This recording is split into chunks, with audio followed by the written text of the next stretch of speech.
Hello. Welcome to the clock out. Today we're talking about how I dream of labor. I really do. I know, but we're going to talk about it. I'm going to bring you along, I promise.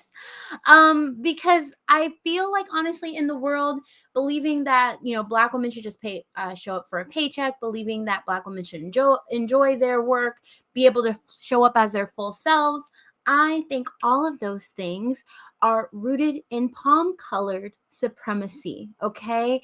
And tonight, I really want to talk about this idea of really reclaiming your joy, reclaiming your Black woman bliss, reclaiming the things that inspire and excite you about the work that you do.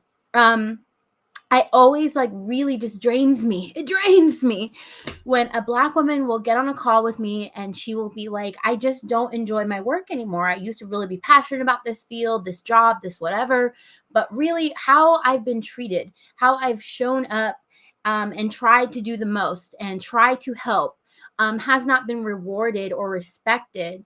In some ways, I've even been penalized by really caring about the work that I do. And so that's the impact that I want to talk about today. And I want to talk about how we can reconnect with those things. I'm, of course, going to tell you about my journey. So if you are here, give me a little hey, girl, hey. Yes, palm colored, okay? Because if you are on the clock app, you know that you will get censored for saying that. So we say palm colored over there. Okay. Okay. Yeah, there's a lot of things. Some people say napkins. Okay, whatever. But we're trying not to get censored. So we do what we have to do. But say hello to me in the comments and thank you so much for joining me today. So as I always have this couple moments where I gotta get over to the clock app and see what everybody's doing over there. So I'm doing that now. But if you are new to this, my name is Mercedes Swan. I am the Career Love Coach. I host this live stream every weekday at 6 p.m. as long as I haven't double booked myself for some reason. Hey, girl, hey. Just in case I haven't double booked myself for any reason. But I love to create this space for Black women to really talk about what we have going on in our lives, in our careers, in our businesses, and a safe space that is really designed for us to talk about our issues, talk about what's going on. So it is called the clock out because we clock out of stress, we clock out of the workplace trauma, whatever we want to call it, and we clock into community. So this is, even though I'm the only one on the screen, it is a two-way conversation that I have with you all. So please feel welcome at any time to drop comments. I do monitor the chat, whether you're on TikTok, LinkedIn, or YouTube. I see you. Welcome to the clock out. If you are enjoying this, one thing that's always helpful, it doesn't matter what platform you are on, like this, share this. Hey, Joyce, welcome to the live. Good to see you.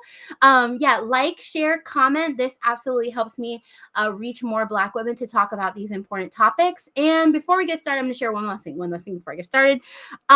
I want to know what you all want to talk about. I love talking about what you all want to talk about.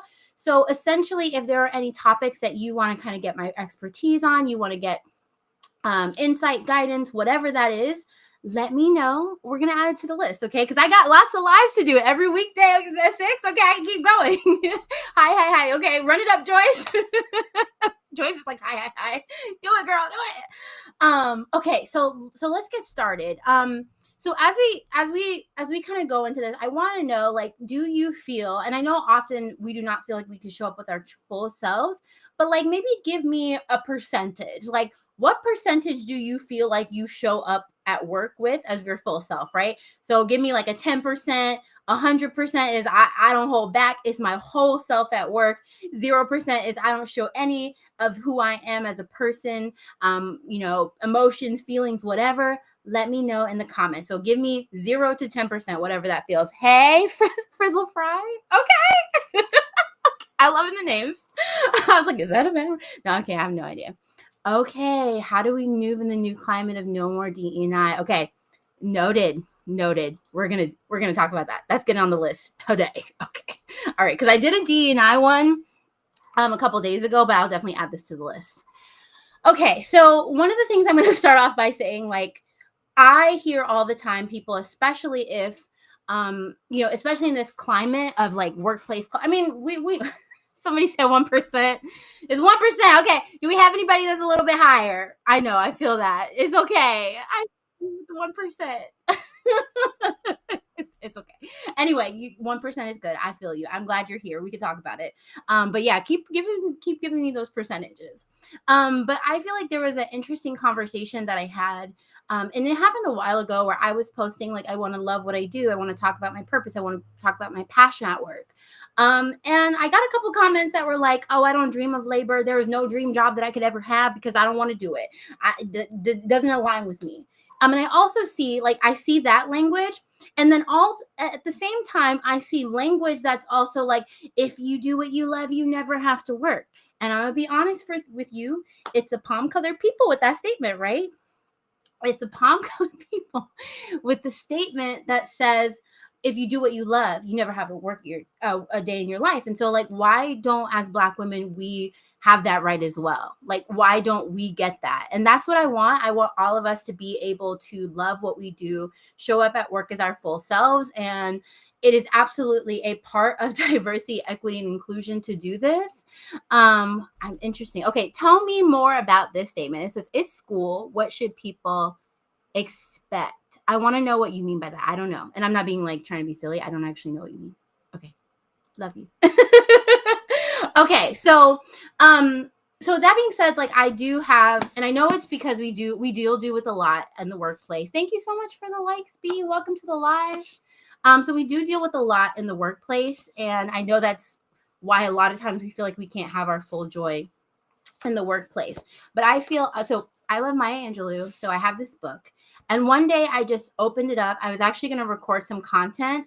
And I was like, I'm going to do like a little bit of some reflection time before I do that. So I picked up this book, which is a collection of her poetry, and I flipped it to a random page. This is what came up. I'm not going to read the entire time before I do that. Oh gosh, so sorry. My tablet always decides when it wants to talk to me. It's still deciding it wants to talk to me. My tablet is doing what it wants. That's a little creepy. Okay, so I'm going to read this to you.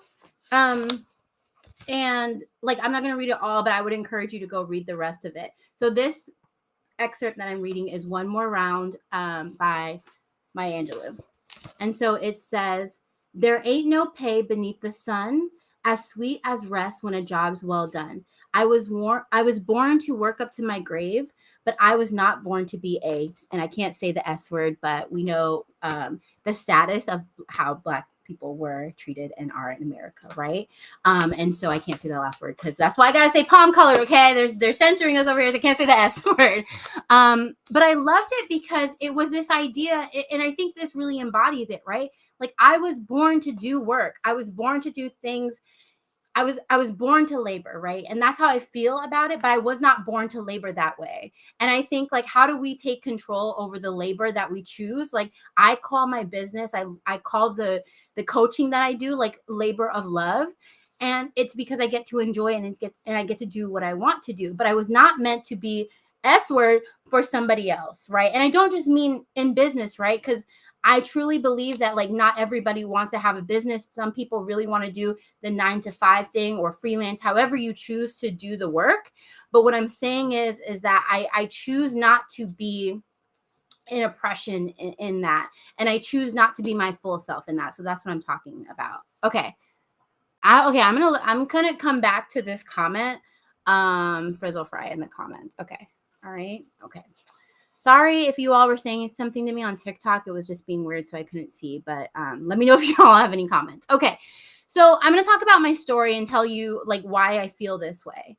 And that's because, like, I've always been in touch with my passion. There hasn't really been a moment in my, well, there was one moment in my career where I was not in touch with my passion. And I'll tell you, like, what that was. And it was because of the workplace trauma, right? And so I was in a place where I had always loved what I did, right? I started off in high school really loving psychology. I didn't know exactly what I wanted to do in psychology.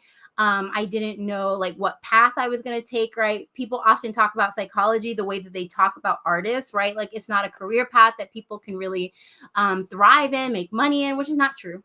First of all, which is not true. I know that there's all types of stories that we tell about ourselves, about what we can do, what we can't do. But like, listen, it's all the stories and what we create for ourselves on that path. So I was like unapologetically going for, thank you for sharing the live. I am all apologetic. I am very unapologetic about going after my purpose and my passion, right? So when I joined college, I declared as a psychology major. I was so sure. Now I wasn't quite sure like what I wanted to do, because I also really like idealize this idea of being a woman in STEM, just because I felt like it was very much the representation of it all. Like I want to do something that's bold, that, that I don't often get to see, or like there's nobody in my family doing that. And so I did look at that route for a while, which is talking about like, what are we doing, is that what we think we should be doing to make an impact versus what we're really passionate about doing, right? I have no idea where I would be if I would have kept going down that path. Do I think I was capable of it? Absolutely. Did I find that I didn't actually enjoy it? Absolutely. Okay. And so I ended up, declaring as a psychology major. I decided that I wanted to do industrial organizational psychology, right? Which is basically like the study of psychology in the workplace, right? Or in work environments. I'm sure there's other environments that we could think about that, but that was my focus in that. And so I ended up doing some research labs and things like that allowed me to explore that. I really love doing the research lab, but I also just did not like how like fluffy research is, right? Like, I don't mean that research cannot be made into something that's tangible and actionable at like on a day-to-day day in business, but I much more like the applied consulting elements of what I was doing in that lab. So I decided that I wanted to go into business school after that. And again, this is not just me thinking like, thinking out of lack of like, I can't do psychology, I can't go that route. It was because I was genuinely interested in this, right? So I started my master's program and I found human resources in that. I know, right? People are like, what? I did not know really anything about human resources. Like even like I would go to work. I worked at Macy's part-time or whatnot. Like I really did not know about the career path until I sat down in a panel in my master's program and I learned more about HR. I was like in love. I was like, oh wait, I don't have to do research to do this. Like there's just people doing like applied work. And I know they're different fields. I'm not saying that they're the same thing, but I'm saying like that's the experience that I had. I was like, wait a second. And so like I never have left my love of industrial organizational psychology. It's actually on my vision board to one day go back and get my PhD in that. But for right now, like I said, I'm just pursuing the joy, right? And that led me into human resources. That led me into having my experience that I talked about in a previous live about me finding my Black woman brilliance, in a sense, finding and discovering how I want to show up as a business owner and how I want to monetize my gifts. That ultimately led me to going into management and then to diversity, equity, and inclusion, right? Which was the last role that I led, and finding myself in a space to really grow my business and grow into who I think I am, right? And to build the Black woman Bliss persona. And so that's absolutely who I am, right? Every step that I've had has always been aligned with who I am. And that's what I love, right? And that's what I get to do every single day because I have pursued that as my purpose and my passion as I'm moving forward, right? So I'm saying this to say that sometimes as we're going through our journey, we don't see how it's going to all add up. But I'm going to say this: if you're chasing your desires, your passion, your purpose, your Black woman bliss, okay? You see what I did there? Your Black woman bliss, then you will get there. Yeah. Okay. So I see this and I think it's Angeli. So hopefully I said your name correctly. But Angeli said psychology in the work environment. There has been a huge negative impact on mental health of Black women in the workplace. And I have a friend of mine completing her doctorate in health science on this, and this is what she's doing her research on. I love this. Also, if you want to share any of her work, I would absolutely love that. Like, I don't know if you'll slide in my DMs. I don't know if the links are going to show up in the live, but I love this. And I think when I go, and I'm not saying if I go, I'm saying when I go to get my PhD, I love that. And it's a lot of actually what I talk about, like in a lot of my story, because I'm going to talk about like how in my last, so we're going to talk a little bit about that. So all I'm saying is that it really all kind of worked out, right? And so I would say in my last role, I think is where it was the most clear, not my last role, sorry, role before last, right? Before I kind of made this exit and pivot into diversity, equity, and inclusion, I was very, very, very, very, very, very stressed out. And I was very unhappy. And I was diagnosed with mild depression and anxiety. Uh-huh. So let's talk about that mental health, okay? Let's talk about that mental health, Angelique. Thank you. Because it's all connected, right? Um, and I think in some time, I'm not saying all the time, right? Because it doesn't mean that if we're doing what we do, we have a toxic supervisor that our mental health is just going to be okay. But I feel like often the mental health is a sign that we're not in alignment with the environment that we should be in, how we should be operating and showing up. And so it was absolutely true for me that I was no longer in alignment with my last career path. And I was not having a good time, right, in the environment that I was in. And so I say all this to say that I was in such a poor place with the work environment, the negative impact of the work environment, that yes, I was clinically diagnosed with anxiety and depression. Girl. Uh-huh. Yeah, it's rough. So so in that journey, I mean, I say this as a joke, but I also went to a psychiatrist. I was diagnosed with TikTok diagnosed me with ADHD. I just started seeing, I was like, okay, TikTok has got a lot of stuff, but TikTok absolutely started showing me content about being ADHD. And I was like, oh, this sounds kind of like familiar. Like, what? And so as I'm going this journey, trying to get the mental health resources that I need through therapy, I was like, well, let me go ahead and find a therapist that says they work with people who have ADHD specifically. So I went, we did one of those little assessments. She was like, yeah, girl, that's you. Okay, I had a Black therapist. Okay. And then I went to go to a psychiatrist where there is an ADHD specialist on, and a Black woman who basically worked in that clinic, because I wanted to make sure I was not going to be gaslit and I was in a safe space.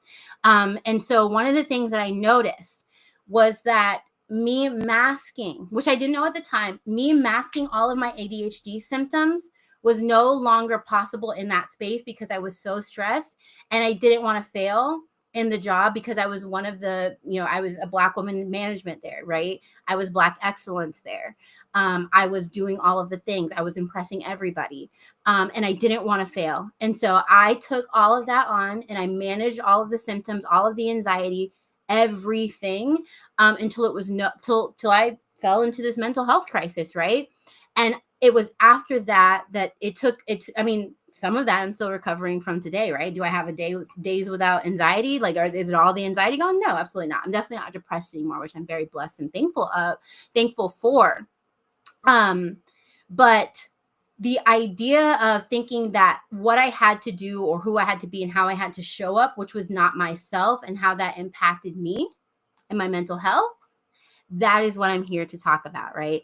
And in this journey of this goal to be myself, to show up in my Black woman bliss, to not have to change who I am in the workplace to thrive, especially with the ADHD diagnosis, that is why I created this persona, Black woman bliss. So if you saw my post yesterday, well, depending on which platform you're on, yesterday or today, that posted where I said I created my Black woman bliss persona to support me and to help me create my ideal lifestyle, what I want to do each day, how I want to show up, right? And that helped me through that. So I'm telling you a little bit about this journey so that you know why I feel this way, why I think more Black women should just be able to show up unapologetically as themselves, and like different things that we can do. So before I do that, I'm going to scroll back up and share like this comment from Frizzle Fry, because I wanted to circle back. So it said, my school is rude. No offense to anyone there, but it's just too much.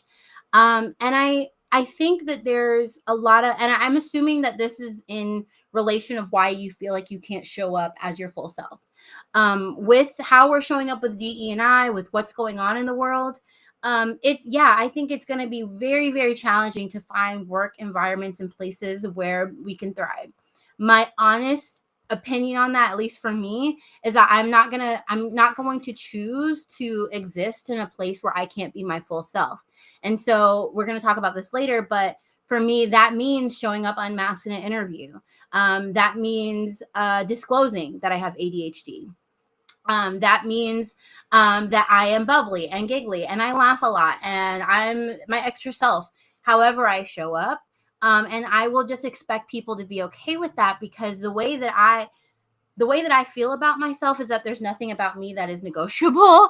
If you do not want to deal with me, my character, who I am, how I want to show up, then I don't want to work with you. And I always say, I know that is absolutely, I know that's a privilege of mine based on my background and my experience to be able to say that, but that is honestly how I feel. And I encourage other Black women to lean into their skills and be okay making other people uncomfortable who are not okay, like sitting in our excellence and sitting in who we are and what we do. And so I say all that to say, like, if you are in that place, make an effort to find out where you should be if you can. And I know that's not possible for everyone, but I'm saying I want you to be able to be like, I don't have to show 1%. I can show 100%. I know it feels weird. I feel like it would be weird to be like 100%, but like, let's do 90. You know what I'm saying? Like, okay. We're not like, I get it. Like, we're like, no, we're not trying to on the phone stuff, but like, we work so much. We work with these people so much. Let me be happy. Okay. Let me be happy. Okay. We got the ADHD girlies out here hanging out, having fun. Okay. Sorry, I was reading the comment. I'm not the only one here. Woo. Okay. So I first want to start to talk about our beliefs because I feel like that's a huge thing.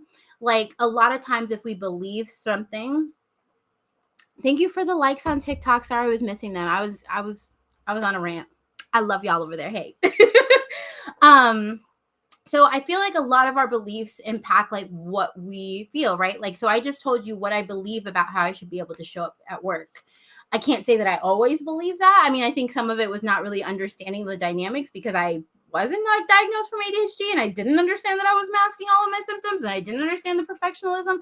Oh no, Frizzle Fry, you left. I was talking to you while you were gone. You have to go watch the recording, Frizzle Fry.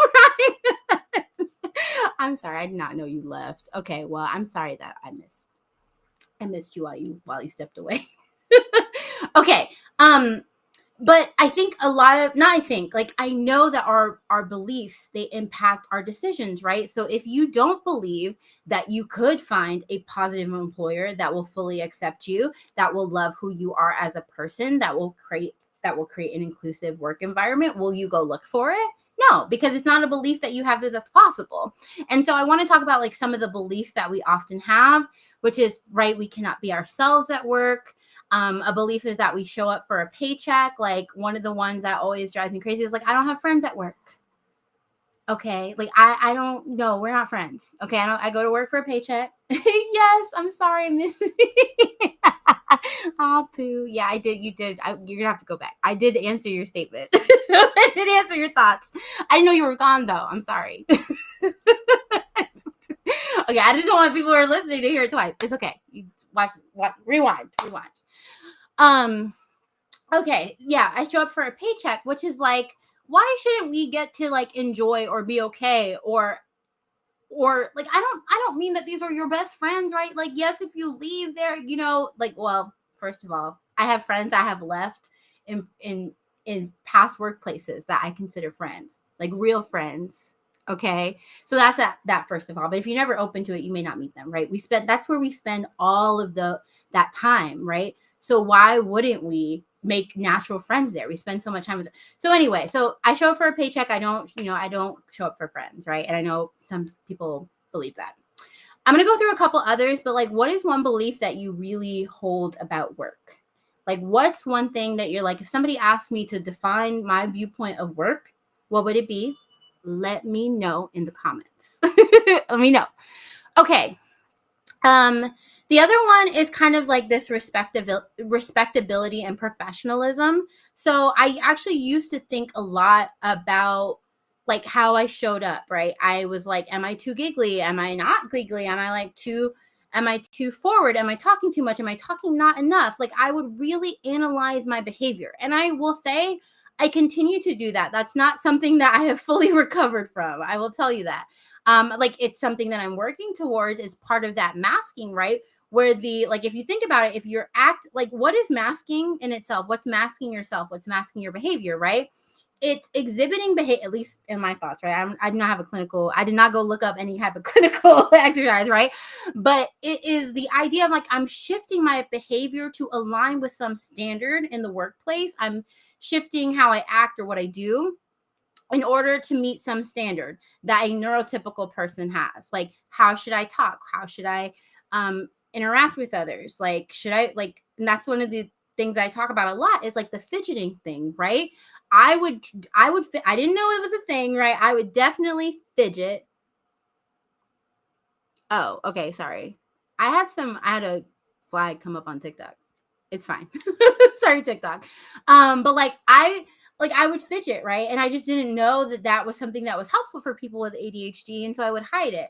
Now I do not hide it. I play with all of my fidget toys or whatever, unapologetically. I take them to meetings or whatever. Like, it is okay to be yourself, right? But it's like also I have to know that behavior. And so when I think about that, especially when we talk about things like unmasking and code switching, it's this idea of respectability and professionalism in the workplace. And I talk about a lot about how that really severely impacts Black women. And I know there's definitely some survival in that, right? If like, okay, if we put ourselves in a box, if we act a certain way, then we'll be able to get to XYZ, right? Then we'll be able to get the promotion. Then we'll be able to, be respected by others. But the fact of the matter is often if they have an issue, if they have bias, if they don't respect Black women, there's no box that you can put yourself in that will be safe for you, because either you'll put yourself in a box that puts you in a space of tokenism where you're just the exception and then you do have to be perfect. Or just never get that anyway, right? Like, oh, you're doing all of these things, but then, so that's where we have the things of like, oh, I applied for a promotion, but they told me they didn't think I was promotional. I wasn't promotional material. And so I wasn't promoted, but I did everything that they said, right? Like there's options here. And it's like, what is it? And so for me, right, it means I'm not going to operate in that, right? And so if you think that there is some amount of respectability or professionalism that you can achieve to be acceptable, that's what I'm saying. Okay, that's what I'm saying. Like, that is the belief that will sometimes put us into places where we're shrinking or we're molding to somebody else, and that does not put us in our Black woman bliss era, right? Because we're not being ourselves. Okay. And the last one is that you can't get paid to do what you love. So I think this is a limiting belief, like the struggling artist. I cannot remember. Somebody said something about it earlier, I think. I don't remember. But it really is this idea of like, there's no, like, if I do what I really love, I'll have to take a pay cut. If I do what I really love, no one will hire me. If I do what I really love, it has to be in a low paying field, right? And there's a lot of times that if we were just thinking, how could we possibly make this work in a way that would pay us what we deserve, then we would be more likely to go ahead and figure out what we have to do to get there. And often we don't. So I talked to you a little bit about, okay, so I'm going to pause because I always forget to pause before I start switching. I don't see any beliefs. Y'all telling me you don't have any beliefs? Just let me know. Like, give me a little thought about a belief that you hold about the workplace. Yeah. Come on. It's a chat. It's a conversation. I want to know. Okay. A little quiet. I see TikTok is quiet today. I see y'all lurking. Say hello. Okay, it's fine. You don't have to say hello. There could be a space and to exist however you want to. Okay, so like let me talk a little bit about belief, and then I will talk about like alignment. About my beliefs about Black woman bliss and the identity that I created, and then I'm going to talk about alignment with that identity, right? And so one of the things that I hold dearly into this is that I should be in alignment in all spaces of life, right? So I created this identity, this kind of persona, if you will, this person. We are not safe. Oh no, why aren't we safe in this space or otherwise? I hope you feel safe here. I mean, I'm not saying that like it's completely private, but I hope you feel safe here. Hello, Seven. Welcome. Yeah. Let me know what you're talking about, Anjali. So what I will say is that like what Black woman bliss to me meant creating an identity of helping me to understand and navigate what would be in alignment for myself. I kind of talked about Black woman bliss being this ideal state, this place where I can really love what I do and how I showed up. Hey there, Thomas. Thomas is in his Black woman bliss era. Okay. So I will say, oh, okay. Okay. Yeah. Thank you. Yeah. I mean, we'll talk about, I'm going to flag this because I'm going to come back to talk about like safe spaces. Oh, thank you. I wouldn't be offended. I was like, if I said something that made you feel not safe, please call me out. So you're okay. I'm not I am soft, but I'm not easily offended with feedback. So so thank you. Sorry, I'm not showing everybody the thing, but Angela said, in the workplace, it's not safe. This is a safe space. I'm doing good. I love you. Thank you. I love you too. Okay. But it meant that I was now thinking about everything in my life through that lens. Like, if I was in my Black Woman Bliss era, what would I do? What would I say? Where would I go? How would I react to this? Right. And I talk about how the beginning of my Black Woman Bliss era was really soft girl era, which my mom laughs at me because she's like, girl, what is a soft life? And like, oh, you people on the internet. Oh, Lord, Thomas, what you doing out here, Thomas? I'm gonna have to say bye, Thomas. Thomas, I thank you for your compliment, but sometimes those comments get weird, so I'm gonna put you in timeout. Appreciate you though, Thomas. Appreciate you. Some of y'all be getting strange over there. Okay. So whenever I was talking to others and I was figuring out like, okay, is this where I want to go in my business? Is this where I want to go in my career? My mom was laughing at me about my soft life stuff. Like, I would ultimately think about that. And yes, soft life was ultimately, she's laughing on TikTok, because soft life is ultimately what made me start thinking about this. It's like I told you I have that whole I dream of labor mentality. Like, I like to work. I love to produce excellence. But does that excellence have to feel hard? Does that excellence have to feel like a challenge? Because I think oftentimes we feel like if it is hard, that it's worthwhile.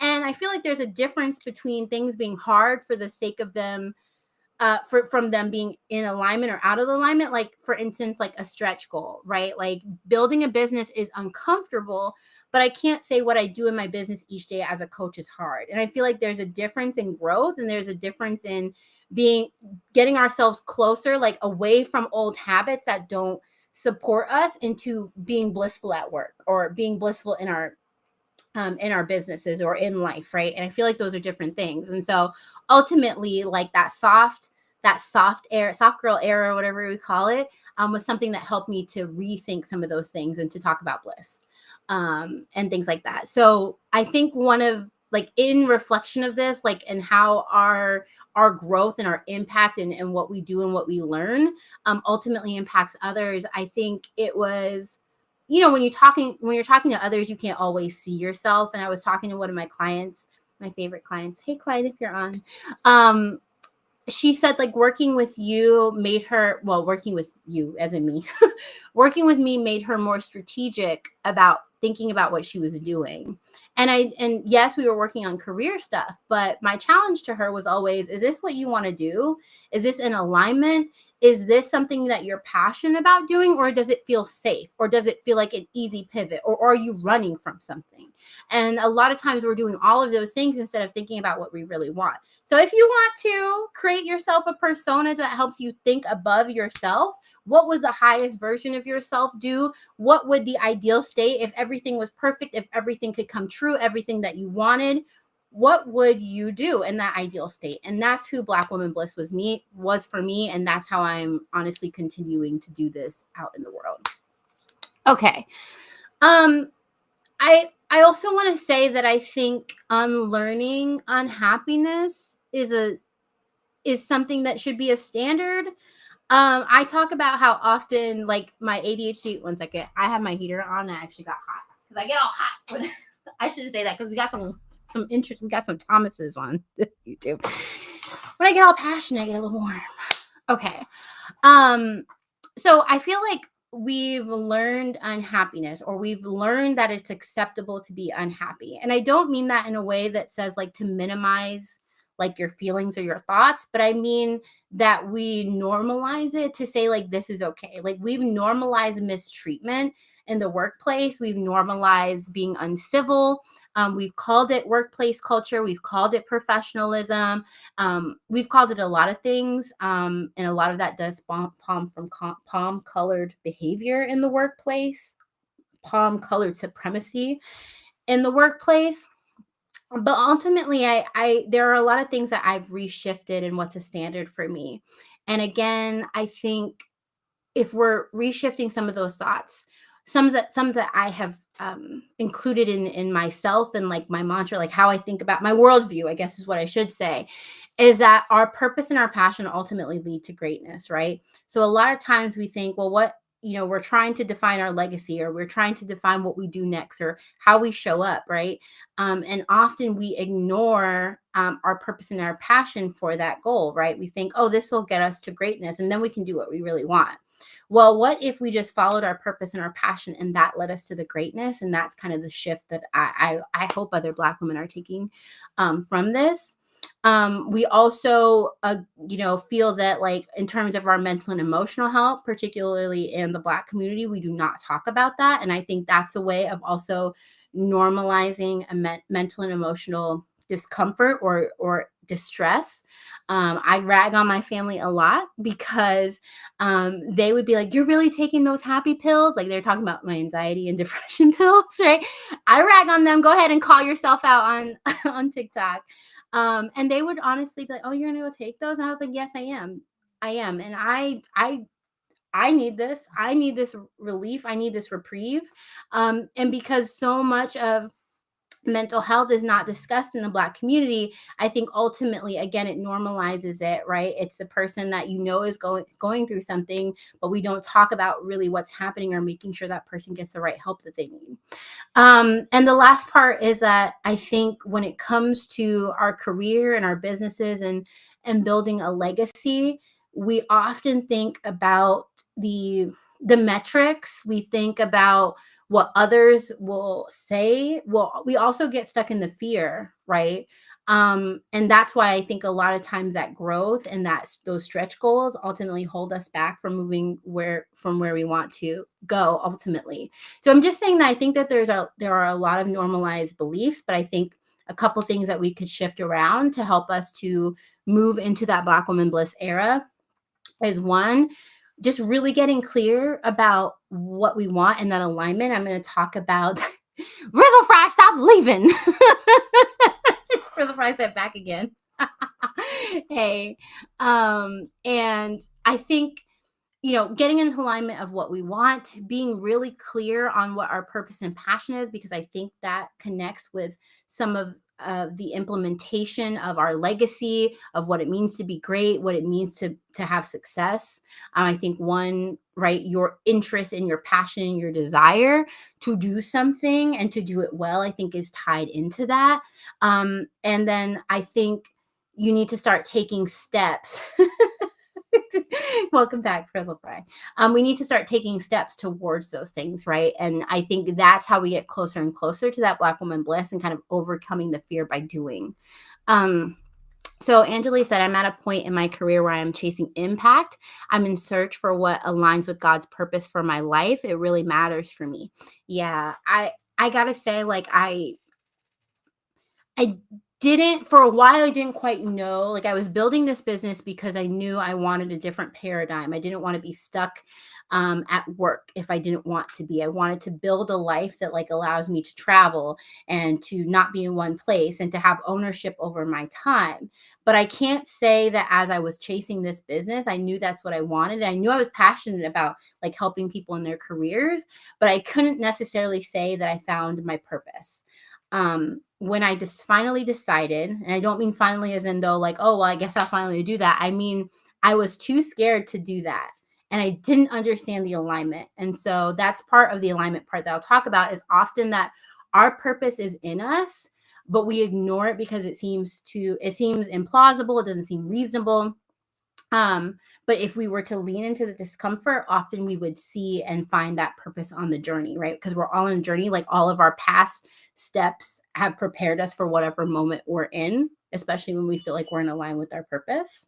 And so what I'm saying for that is, ultimately, like, relentlessly chasing what I desire ultimately revealed that to me. And I feel like what I'm doing in my business right now, creating spaces for Black women, opening up dialogue, shifting mindsets, being a coach, whether that's career or business, is absolutely the piece that matters to me. And I can't wait to, like, look, and I mean that, like, years from now, I'm gonna get a little sudden. I can't wait to see from years from now how many Black women I touched, what that meant for economic impact, what that meant for representation in the workplace. Like, I'm really excited about that. So I'm glad that that's what you're focusing on. Okay. So I always have a little bit of a struggle when I'm trying to share my screen, and I'm sharing it in a slightly different perspective. So give me a moment. If I have tech issues, I promise I will be back. But I'm sharing with you um, my my screen so that you can see this while I'm talking. I was like, what am I sharing? Okay, so entire screen. Okay, so hopefully you can see that. Give me a minute. Ew, you can't. Let's see. Oh, here we go. Okay, you can see me and you can see the graph. So if you are here and you feel like you are not focusing on, like, you don't know where to focus to start to think about some of these things, I talk about ikigai a lot. Ikigai is a Japanese word meaning the reason for being. There's a book on it. You can read it. But this is the exercise that I take my clients through to help them understand where their center is and where alignment might be, because it is ikigai. And so here, let's see if you can see. Oh yeah, you can see my little cursor. So there are 4 elements of ikigai, which is what you love, what you're good at, what you can be paid for, and what the world needs. And so when you're looking at all of these, a lot of times we are out of alignment in our career or our business because we are missing one of these overlaps, right? And so to put it in perspective, right? Let's talk about business for a minute and then I'll talk about career. When I was building my business was called HR for Millennials. I was doing what I loved, which was that I did really love human resources, and I loved the idea of teaching others about HR practices so that they could do their jobs better, so that they could advance their careers, so they'd have kind of that insider knowledge. That was the basis of my brand when I first started. What you're good at is essentially your skills, your strengths, right? And so I was good at human resources. I was good at coaching others. Other people recognize that. Like, so I was all in alignment here, and it was absolutely what I could be paid for, right? People out there in the world will pay for career services, right? They do and will continue to do so. Okay, so it's a thriving field. What I didn't realize is that I didn't see, and this is not just what the world needs in general, it's what you feel like the world needs. Because it does need it, but it's also like, what is the point? Like, what's your intersection in what the world needs as well, right? Because it's not like in a silo just out there. Like, the world needs a lot of things, but it's like, what's in connection with you? And what I realized and what I missed in my story and finding that purpose is the story that really started my business, that led me to know that this is a business that I really should have started, was because I interviewed a Black woman who was very qualified, who I really wanted to offer this job, and she had a terrible interview. And I think she had a terrible interview because she was nervous and she didn't feel like her skills matched the job description. When on the other hand, I thought she was a perfect fit, but I couldn't hire her because she had a terrible interview, right? And HR professionals who are really about that business, about equitable hiring, they're not going to make a hire if somebody on paper looks like the right fit, but they didn't show up in the interview that way, right? So there's a lot about equity that we could talk about. But I realized that's what I was missing. I didn't understand that I felt like the world really needed additional support for Black women, right? And that was my story, but I didn't put those two together. And so often our purpose, our passion is right there. One of the things that I always ask my clients, like, that really got, thank you. Frizzle Fry said bye. Frizzle Fry, you've been in and out. That's okay. Welcome. So what I will say here is that what I will ask my clients is, sorry, I lost my train of thought with the comment, but what happens is often that we don't give ourselves the permission to pursue our purpose. We don't think it's possible. We think it's far off. Maybe we've even pursued some of those things at a different point, but not in the right way. And so we believe it's not possible. And then we don't pursue it. So what I ask, and I would say this for you, if there were no barriers, if there were no challenges ahead of you, if you could just kind of wave a magic wand or snap your fingers or whatever, or make a wish. What is that thing with Dorothy? clap your heels. I don't, whatever we're doing. And you could just have that reality come to life. What would you do? And those are usually when I get the real answers from my clients about what they want to do, what their ikigai is. They just don't know how to implement. And so the question here is not what is in, sometimes it is what is in that circle if we haven't really spent the time reflecting on what we want. But a lot of the times it's like, okay, I know what it is, but how do I actually implement it in a way that seems possible, right? Because a lot of us out here don't think we can have the careers that we want, don't think we can have the businesses that we want.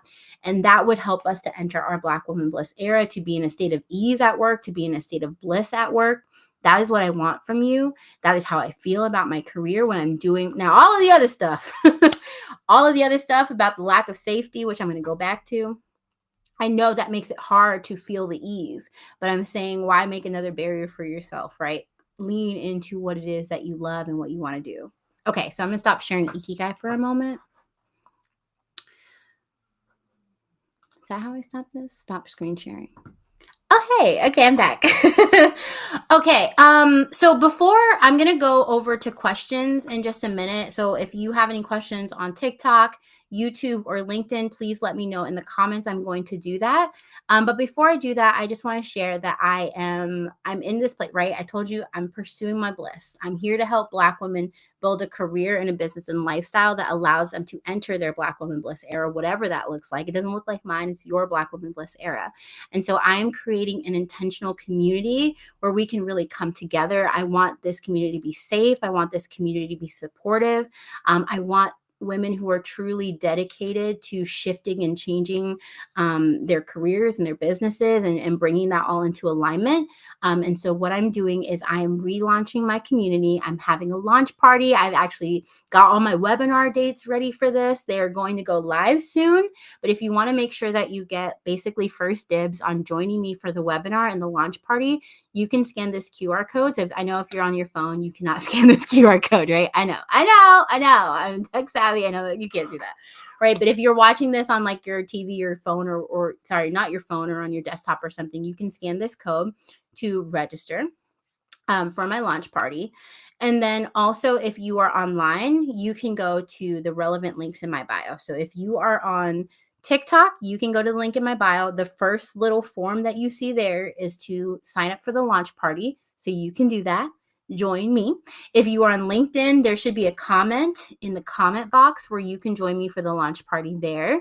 And then on YouTube, you can join me. I've added it to basically my little description, so you can join me there. And I'm going to basically drop a link in there for you to join me. So it's not all of you can see it, but I hope that you decide to join me using that QR code. Okay. It's going to be a lot of fun. And we're talking about all of this, all the Black woman bliss in an operational way, right? Okay. So I'm going back to my pinned message. Okay. In the workplace. So I think what you were saying is, in the workplace, we are not safe. And so it's a challenging thing to show up as your full self at work. And it is, I'm not going to say it's not challenging. Oh, somebody scanned the QR code. Welcome to the party, somebody. um, so I can say this, it's like, yes, I have absolutely been in toxic work environments. I've had unfortunate, conversations, things that I just felt like, this is nasty. This, shouldn't be happening in the workplace. It's uncivil. This is mistreatment. Again, particularly as a Black woman, and often, felt like a lot of those were based on my identity, right? So I was noticing how people were treating me. That was very different from my colleagues who are not Black women.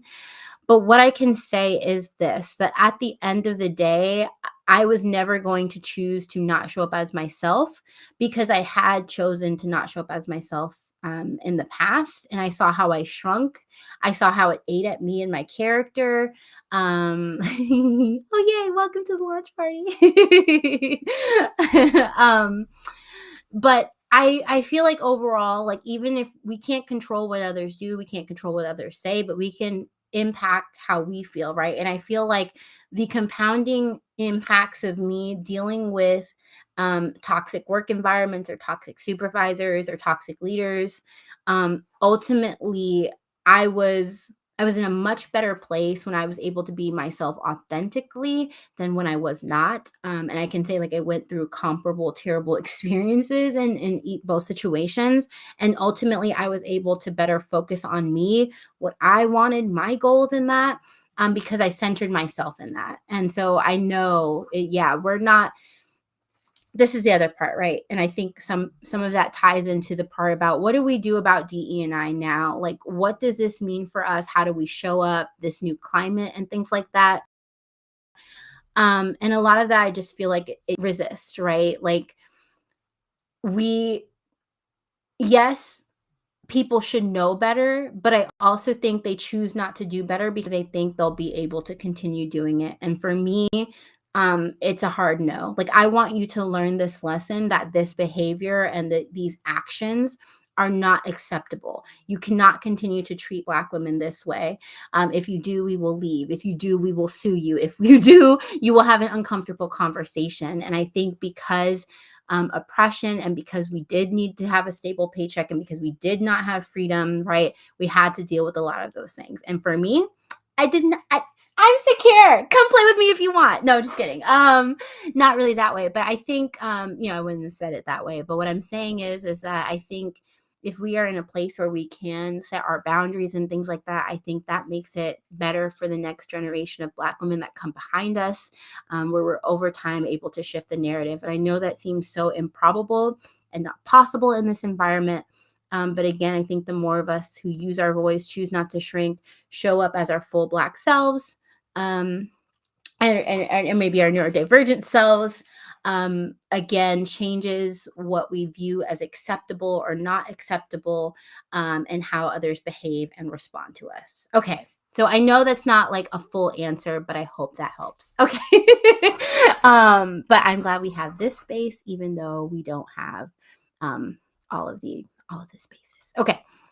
All right, so I don't see any other questions in the chat. I will add the QR code back up here. Again, you can go to my profile if you have any questions. This was really exciting. Tomorrow, what am I talking about tomorrow?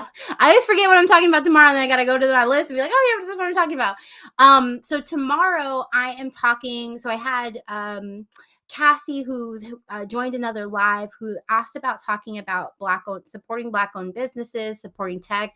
I had a conversation earlier talking about creating a FAFO fund where, again, like having that financial freedom gives us a lot of freedom to do what we want, say what we want, do what we want in the workplace, and set our boundaries.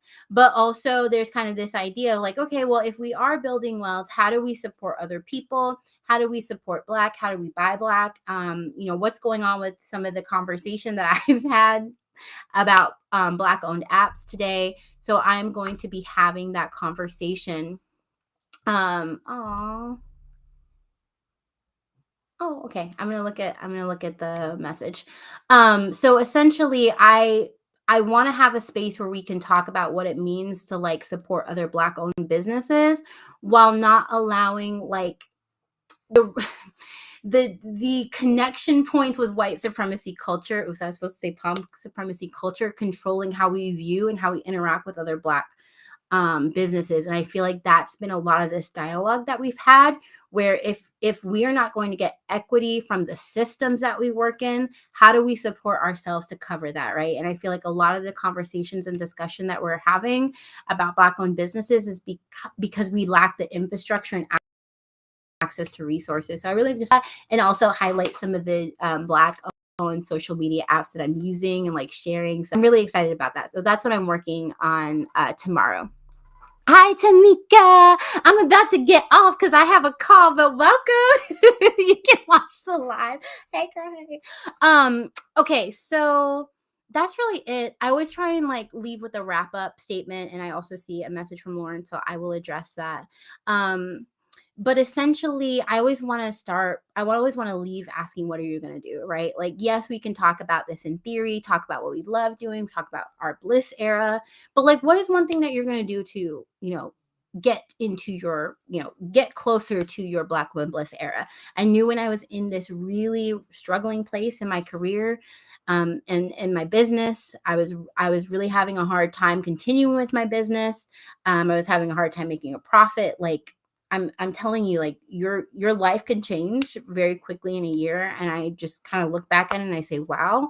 But it took a step. And one of the things that I took a step for, that I couldn't see everything, I didn't know what was happening, but I knew getting a remote work opportunity was really going to help me be in a much better place, right? And that is what I focused on. I talked about that, how I made that pivot in the live yesterday, but ultimately, like, taking one step and being really committed to it, even if you don't, there's chaos, there's everything around you, like, taking that one step can really help. So let me know what that one step is in the comments. I would love to know as we wrap up.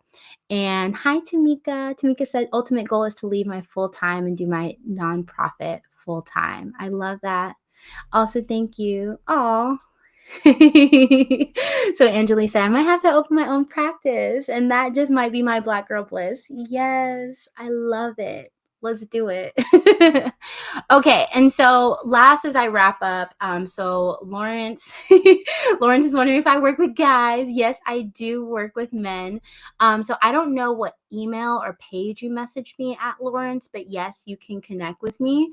My email is hello@mercedesswan.com, but I see that you are on YouTube, so there is a link to schedule a call with me below. So if you do that, you can schedule a call, and then based on whether or not you are looking for business coaching or career coaching, we talk about it there during that session. I make a recommendation. So thank you. And to my mom, my beautiful mom on TikTok, is she still listening? Because sometimes she'll be like, I'm not listening, I'm just supporting by streaming. Because she only gave me one set of smiley faces. I barely got any hearts from you over there. No, I'm just kidding. I'm always grateful. I'm always grateful for the engagement. Okay. And thank you for all of the love in the comments. Okay. Really pushing fast forward on other projects that can help me become self-sufficient and help my community. Yes, that is a great takeaway from this conversation. What I would also say is, like, what does pushing fast? Now, you're not going to put your business on the street. I don't need you to put your business on the street, but, like, what does it mean to push forward on those? Like, what are some of those projects, and, like, what would be the best way to accelerate, right? Like, getting specific. So I know you might already be there, but just in case you're not, we got to be specific. You're welcome. You're welcome, Lawrence.